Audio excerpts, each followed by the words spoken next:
Di dalam pengenalan, saya akan menerangkan komponen yang dipilih. Komponen berjenis tiang konkrit bercerucuk yang berukuran 130mm kali 130mm pada ukuran atas dan 280mm kali 200mm pada ukuran bawah. Berat tiang adalah 655 kg. Selain itu, di dalam pengenalan, saya juga menerangkan tentang fungsi tiang. Fungsi tiang adalah menerima beban daripada rasuk untuk diagihkan kepada bangunan. Tiang adalah menerima beban daripada rasuk untuk mengagihkan ke asas bangunan. Lokasi komponen tiang ini diambil dari rumah saya sendiri, iaitu nombor 112 Taman Pemain Fasa 2 Kuala Lumpur, Pahang, Darul Mamuk. Dalam isi kandungan, saya menyatakan tentang faktor tiang. Faktor tiang dibina atas beberapa sebab-sebab tertentu. Pertama, kepugakan tiang mestilah bersudut tepat, iaitu 90 darjah dengan rasuk. Selain itu, saiz dan ketinggian tiang. Faktor yang terakhir ialah saiz, jenis dan panjang besi tertulang. Di samping itu, saya juga menyatakan tentang konsep reka bentuk tiang. Konsep reka bentuk tiang adalah untuk menampung beban yang kuat yang dikenakan oleh tiang. Hal ini kerana reka bentuk tiang mestilah mempunyai elemen ketahanan dan mempunyai kekuatan yang tinggi untuk menampung beban. Seterusnya, saya akan menerangkan kaedah pembinaan dan bahan-bahan untuk membina tiang. Pertama, tertulang diperbuat daripada keluli bertegangan tinggi. Kebiasaannya, satu tiang mempunyai 4 tertulang. Panjang tertulang mengikut ketinggian tiang. Keluli lembut digunakan untuk mencekak tertulang. Di sini saya menunjukkan kaedah untuk membengkokkan keluli. Langkah seterusnya, 4 batang tertulang bersama pecekak dipasang mengikut saiz tiang. Seterusnya, jarak dengan link ialah 200mm. Tertulang dan link diikat menggunakan dawai halus. Seterusnya, tertulang dibawa ke tapak pembinaan. Seterusnya, tertulang ditegakkan dan diikat bersama tulang asas. Selain itu, sambungan antara tertulang tiang dengan tertulang asas. Step seterusnya, pemasangan kotak bentuk yang dikenali sebagai formwork. Step seterusnya, penuangan konkrit ke dalam formwork. Seterusnya, menagaikan formwork. Itu adalah kaedah-kaedah untuk pembuatan tiang. Alatan, mesin dan peralatan untuk membuat tiang. Pertama, keluli ketegangan tinggi. Kedua, keluli lembut. Ketiga, kotak bentuk. Ada juga kotak bentuk yang diperbuat daripada keluli. Seterusnya, simen, batu dan pasir. Dan akhir sekali ialah bekas simen. Seterusnya, saya akan menyatakan tentang kebaikan dan keburukan tiang konkrit dan tiang kayu. Kebaikan tiang konkrit ialah rintangan kelembapan yang tinggi. Kedua, rintangan kepada cahaya dan matahari. Ketiga, tidak berkarat. Dan keempat, ketahanan tinggi. Manakala, keburukan tiang konkrit ialah memerlukan tenaga pakai yang tinggi untuk mendapatkan tiang konkrit yang berkualiti dan harganya yang agak mahal. Kebaikan dan kelemahan tiang kayu. Kebaikan tiang kayu ialah harganya yang agak murah. Kedua, ringan. Ketiga, jangka hayat yang agak lama. Kira-kira jangka hayatnya ialah 25 tahun. Keburukan tiang kayu ialah pertama, mudah terbakar disebabkan oleh panahan kilat atau cuaca. Kedua, perebutan disebabkan serangga dan cuaca. Ketiga ialah Assalamualaikum warahmatullahi wabarakatuh, dan nama saya Muhammad Izzat bin Zamri. Saya daripada Seksyen 1 Kejuruteraan Pembinaan, nama matrik AA190564. Dan pada hari ini saya ingin menceritakan tentang komponen rumah saya. So first sekali saya cerita komponen tentang lantai. So lantai saya pilih untuk diceritakan pada tajuk yang saya pegang, dan seterusnya komponen lain akan diceritakan oleh kawan-kawan saya lah. So first sekali lantai. Lantai ada banyak, ada 3 lantai, jenis lantai. Tapi lantai yang terdapat pada rumah saya adalah lantai padu. So lantai padu ni dia kuat sikit lah daripada lantai-lantai yang lain. So first kali nak buat lantai, pembinaan lantai ni kita kena buat rasuk. So rasuk lantai ni digunakan sebagai acuan. So tanah, sebelum tu tanah untuk nak letak lantai ni, kalau tanah tu organik, kita kena buang tanah organik tu. Kita tambah tanah baru. Kalau tanah tu tak cukup ketinggian, kita boleh tambah tanah baru. Kalau tanah tu lebih, kita buang lah tanah baru tu. So tanah tu kita rata lah bagi dapat ketebalan yang kita nak. Okey. Seterusnya kita buat penyediaan lapisan asas. So lapisan asas ni sangat penting sebab kita nak tutup ruang-ruang yang ada pada tanah tu.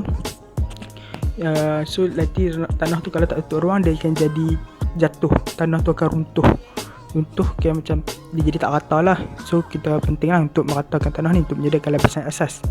So lapisan asas ni sekiranya ketebalan dia dalam 100 ke 150 mm, kira 10 cm atau 15 cm lah. So seterusnya kita buat apa? Kita buat penyediaan lapisan kedap di atas permukaan pembinaan lantai. So lapisan kedap ni dia nak elakkan kerosakan. Kita guna grade 15 konkrit.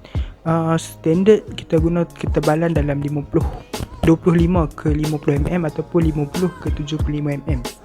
Next kita buat lapisan galis lembap. Lapisan galis lembap ni penting, kita nak elakkan daripada kelembapan daripada tanah untuk naik ke permukaan simen. So kalau ni bahayalah untuk mengelakkan sebarang kerosakan yang kita tidak ingini. So seterusnya kita letak lapisan papak konkrit bertertulang di atas lapisan lembap tersebut.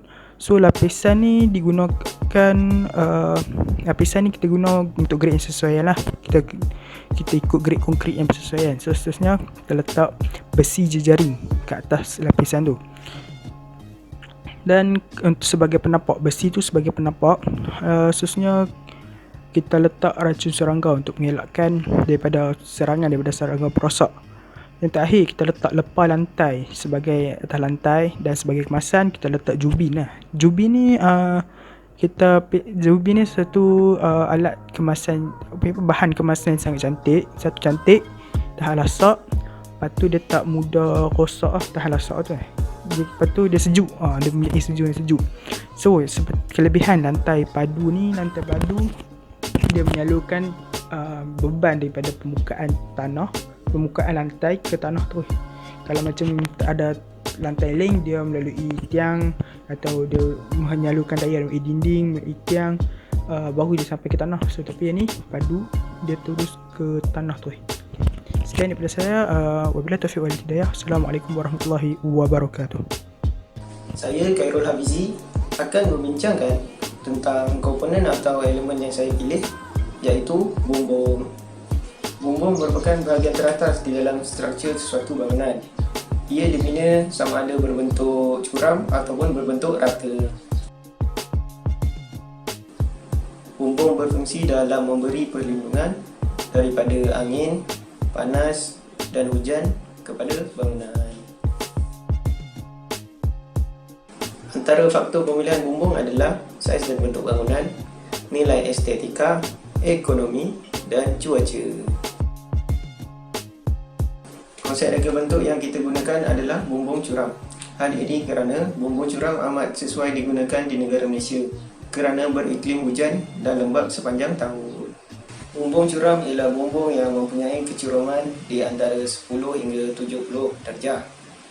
Kecerunan yang tinggi ini dapat memudahkan pengaliran air hujan daripada bumbung ke bawah. Antara langkah-langkah dalam pembinaan bumbung adalah: yang pertama, mulakan dengan pengiraan barang dan bahan binaan. Kemudian, ambil pesanan untuk membina bumbung. Bahan-bahan untuk memasang bumbung adalah aluminium tahan karat yang akan kita gunakan sebagai rasuk bumbung dan tail bumbung. Yang kedua, cantumkan batang aluminium untuk menjadi rasuk bumbung. Yang ketiga, apabila rasuk telah menjadi struktur bangunan, maka pemasangan tail akan dijalankan. Tail akan disusul bertindih supaya air hujan mengalir dengan lancar dan mengelakkan air hujan memasuki dalam rumah.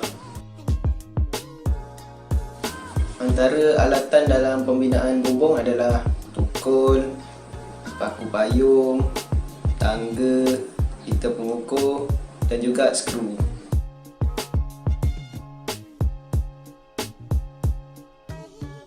Antara kebaikan bumbung curam adalah kerja penyelenggaraan yang mudah, kos penyelenggaraan yang murah, nilai estetika, ketahanan, ruang loteng dan jangka hayat.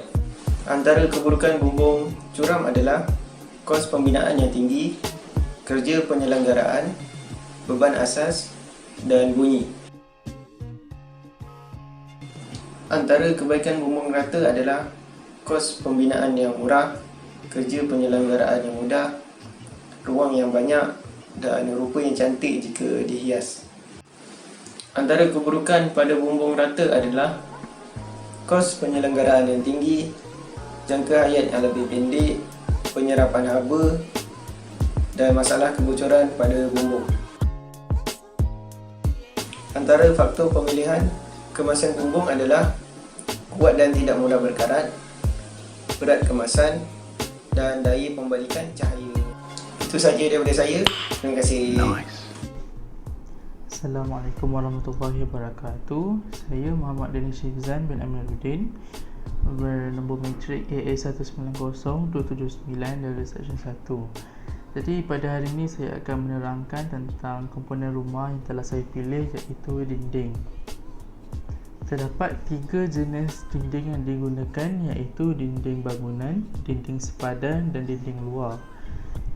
Kemudian terdapat juga 2 kategori bagi dinding, iaitu dinding menggalas beban dan dinding tidak menggalas beban. Dinding berfungsi sebagai penanggung beban dan pemberi kestabilan kepada sebuah bangunan, melindungi dari cuaca, suhu, angin, pendapat haba, pendapat bunyi, pembahagi ruang dan pelindung bangunan, dan penyediaan asas bagi pemasangan tingkap dan pintu. Antara faktor pemilihan dinding ialah kestabilan, kekuatan, rintangan terhadap cuaca dan haba, rintangan kepada kebakaran, kadar serapan bunyi dan rintangan kepada kelembapan. Konsep reka bentuk yang dipilih bagi dinding ialah dinding bata. Hal ini kerana penggunaan dinding bata yang meluas di Malaysia adalah kerana dinding ini kedap air, kuat dan tahan lama, iaitu bertepatan dengan iklim khatulistiwa di Malaysia yang hujan dan lembap sepanjang tahun. Bahan utama dinding ini ialah batu bata yang diperbuat daripada tanah liat. Penggunaan batu bata boleh dibina sebagai dinding menanggung beban atau dinding tidak menanggung beban. Dinding ini terdiri daripada bata yang disusun secara berlapis dan berlekap dengan antara satu sama lain untuk mengelakkan sambungan pugak secara berterusan. Hal ini untuk mengelakkan beban tertumpu pada satu bahagian kecil sahaja, sebaliknya diagihkan ke seluruh bahagian dinding. Langkah-langkah pembinaan dinding bata: pertama sekali, tapak kawasan yang hendak dibina hendaklah ditanda dan dibersihkan sebelum pembinaan bata dijalankan. Kemudian, kuantiti bata dan mortar hendaklah dikira terlebih dahulu bagi mengelakkan pembaziran. Yang ketiga, untuk mengelakkan lembapan meresap naik ke dinding, letakkan lapisan kalis lembap di bahagian tapak dinding.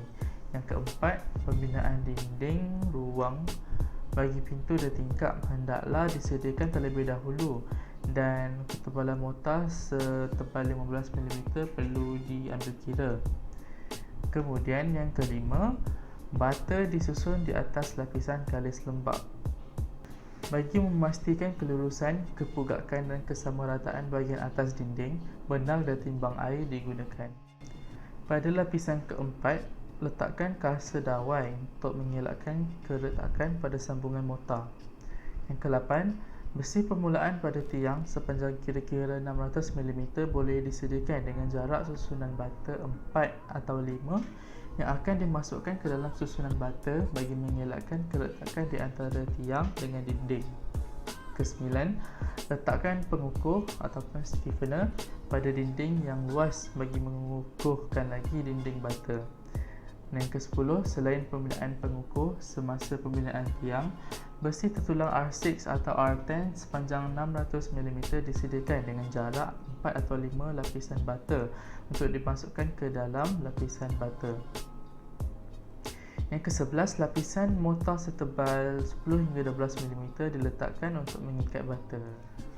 Antara alatan yang digunakan semasa pembinaan dinding bata adalah tukul, bantalan, sudet, tukul bata, simen dan pasir. Antara kelebihan dinding bata ialah mudah untuk dikerjakan, mudah untuk diangkat dan dikendalikan, mempunyai nilai estetika yang tinggi, tahan hakisan asid dan alkali. Keburukan bagi dinding bata ialah kerja menurap memerlukan kemahiran yang tinggi. Antara kebaikan dan keburukan blok semen pasir adalah kebaikannya, blok semen pasir mempunyai saiz blok yang besar, maka ia akan mempercepatkan proses pembinaan dinding tersebut. Dan keburukannya ialah blok dinding pasir mempunyai kadar serapan kelembapan yang tinggi, maka keretakan mudah berlaku pada dinding yang menggunakan blok batu pasir. Faktor pemilihan kemasan dinding bergantung kepada fungsi dan kegunaan dinding seperti pendapat haba, pendapat bunyi, kadar serapan lembapan yang rendah, dari segi kos, dan terdapat dua jenis kemasan yang sesuai digunakan untuk dinding bata, iaitu kemasan lepa dan kertas dinding, dan juga cat. Assalamualaikum, nama saya Muhammad bin Hamzah. Hari ini saya ingin membentangkan tentang tajuk rasuk. Pengenalan rasuk. Rasuk adalah suatu komponen utama dalam pembinaan bangunan yang berperanan untuk menanggung beban seperti bumbung, lantai dan dinding serta beban hidup yang lain. Rasuk juga merupakan komponen yang mendatar kerana kaedah pembinaannya dibina secara melintang. Selain itu, rasuk juga berfungsi sebagai penahan beban dengan cara mengatasi lenturan, receh dan puntiran. Seterusnya, ia juga bertindak sebagai pengikat. Terdapat beberapa jenis rasuk.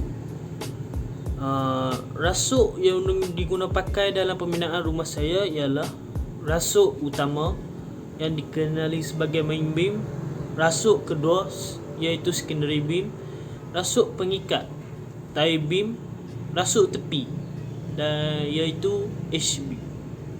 Okey, bagi bahagian faktor, antara faktor yang perlu dititik beratkan dalam pemilihan rasuk adalah bergantung kepada beban yang dikenakan, sama ada ia hidup ataupun mati, dan jenis pembinaan, sama ada pembinaan itu ringan ataupun berat.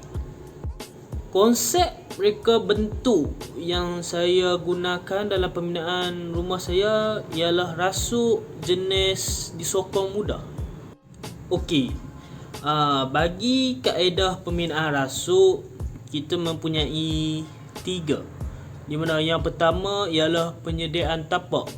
Dalam penyediaan tapak, kerja-kerja pemancangan tanda bertujuan untuk menentukan kedudukan rasuk perlu dilakukan. Yang kedua, penyediaan besi tertulang. Saiz dan jenis besi tertulang yang terdiri daripada besi tertulang lembut dan besi tertulang tegangan tinggi hendaklah bersesuaian dengan reka bentuk rasuk, kerana kekuatan struktur itu telah diambil kira dalam reka bentuk. Untuk yang ketiga, penyediaan kotak acuan dan kerja konkrit. Kotak acuan hendaklah dipotong mengikut ketinggian rasuk bagi kegunaan untuk kedua-dua sisi rasuk. Okey, akhir sekali, kemasan bagi rasuk. Seperti yang kita sedia maklum, apabila konkrit dimasukkan, kandungan air akan hilang dengan cepat melalui proses penyejatan. Oleh itu, tindakan mencegah kehilangan air perlu dilakukan, iaitu proses pengawitan konkrit.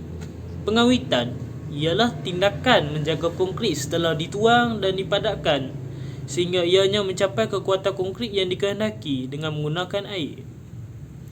Okey, itu sahaja daripada saya. Sekian, terima kasih.